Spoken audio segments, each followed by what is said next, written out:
Allah'ım sevinçten ağlatacak, dertleri giderecek, tüm kötü yaşanmışlıkları silecek mutluluklar yarat. Ya Rabbi, onun çektiği sıkıntıları yaşamasak da Eyyub'un kalbiyle istiyoruz.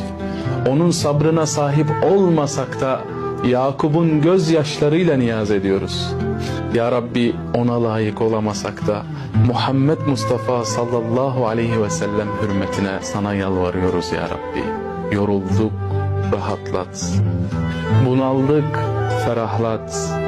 Acizliğimizi izzete, zayıflığımızı kuvvete, bitaplığımızı dirayete tebdil eyle. Allah'ım, dünyanın vahşiliğine ve kasvetine karşı kalplerimizi himayene al.